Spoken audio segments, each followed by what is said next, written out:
Please don't forget subscribe to the channel and hit the bell to get notified of new daily videos. My partner, Sarah, and I thought we'd found our perfect sanctuary. After months of searching, we'd bought a beautiful, quiet house in the suburbs, ideal for raising our infant daughter, Lily.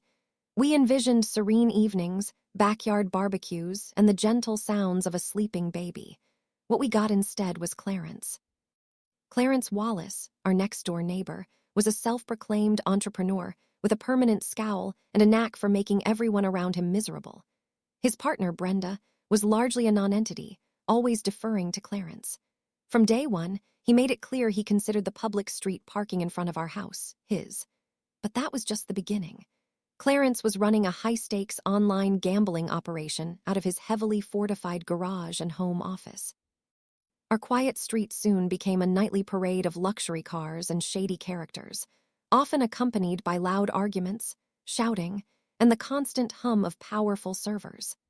My background in it instantly recognized the telltale signs: unusual network activity, multiple high-gain antennae, and the incessant low thrumming of heavy-duty computing equipment.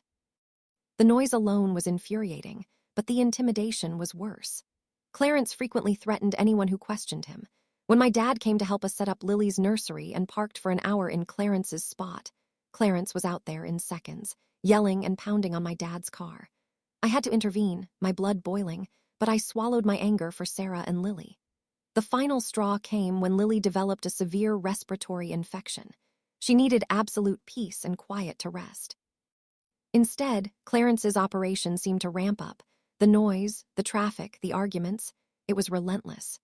Sarah was a wreck, and I felt utterly helpless. Local police had already proven useless with noise complaints, even telling Clarence exactly who had called. I knew then that simple complaints wouldn't cut it.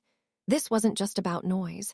It was about an illegal enterprise that was destroying our peace and threatening my family's well-being. My resolve hardened. This wouldn't be about petty noise complaints anymore. I was going to dismantle his entire empire. I started researching. Illegal gambling, money laundering, tax evasion, these were federal and state-level offenses, far beyond what local cops typically handled. I knew I needed irrefutable proof, and not just some blurry cell phone video from my backyard. I needed to get inside his operation, or at least get a clear vantage point. The opportunity presented itself through his own sloppiness. Clarence had rigged a complex, amateurish security camera system around his property, wired directly into his garage. One evening, a massive power surge from his system fried our outdoor lighting and a section of our perimeter fence. Knowing my IT background, and probably trying to avoid a proper electrician's bill, Clarence reluctantly let me diagnose the source, hoping I'd fix it. He pointed me towards the junction box in his garage. That was my golden ticket. I entered his garage, feigning frustration with the electrical issue, but my eyes were everywhere. Inside, it was a tech haven for illegal activity.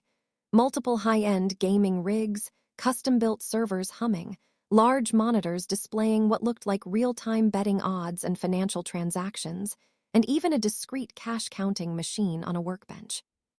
While troubleshooting the wiring, I subtly but meticulously documented everything with my phone's camera.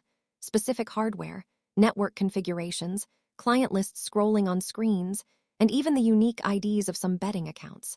I snapped photos of everything I could, ensuring clarity. I even managed to record a few snippets of audio where Clarence was discussing payouts and getting around the feds. This wasn't just proof. It was a roadmap to his entire criminal enterprise. Simultaneously, Sarah and I worked furiously to find a new house, ensuring our safety was paramount before I dropped the hammer. I reached out to my cousin, Marcus, a detective in the state's cybercrime unit. He was a straight shooter and understood the need for discretion. I presented him with a meticulously organized digital dossier, high-resolution photos, timestamps, audio clips, and detailed notes on Clarence's operational patterns. Marcus recognized the severity immediately and assured me my identity would be protected. We asked him to hold off on any action until we were completely moved out. 2 weeks later, we finally moved into our new home, 100 miles away. The relief was immense. Just 3 days after we settled in, I got a call from Marcus.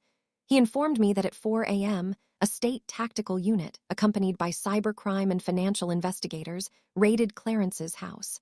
It was a full-scale operation. Clarence was arrested on the spot, along with Brenda, who reportedly tried to interfere and destroy evidence. Marcus later confirmed the charges: running an illegal gambling enterprise, money laundering, tax evasion, and obstruction of justice. They found mountains of evidence, including encrypted hard drives and substantial undeclared cash. The house, all of his fancy cars, bank accounts, and every piece of his illegal equipment were seized as assets. Clarence received a 5-year prison sentence and faced millions in fines. Brenda, his compliant partner, got a 2-year suspended sentence and 500 hours of community service for her involvement. Their house was eventually foreclosed and sold at auction, the quiet returning to our old street for good. The peace we now have is priceless. Months later, I saw Clarence and Brenda at a gas station far from our old neighborhood. His face was gaunt, his eyes hollow, and Brenda looked utterly defeated. They saw me, and if looks could incinerate, I'd be a pile of ash. But they said nothing, just turned away. The satisfaction was profound, a deep, abiding sense of earned justice. He thought he was untouchable, building an empire on fear and illegal gains. But he underestimated a parent's resolve, and he learned the hard way that when you threaten my family's peace, you risk losing everything. If you enjoyed this video, please hit the thumbs up button to like it. And please do subscribe to support the channel.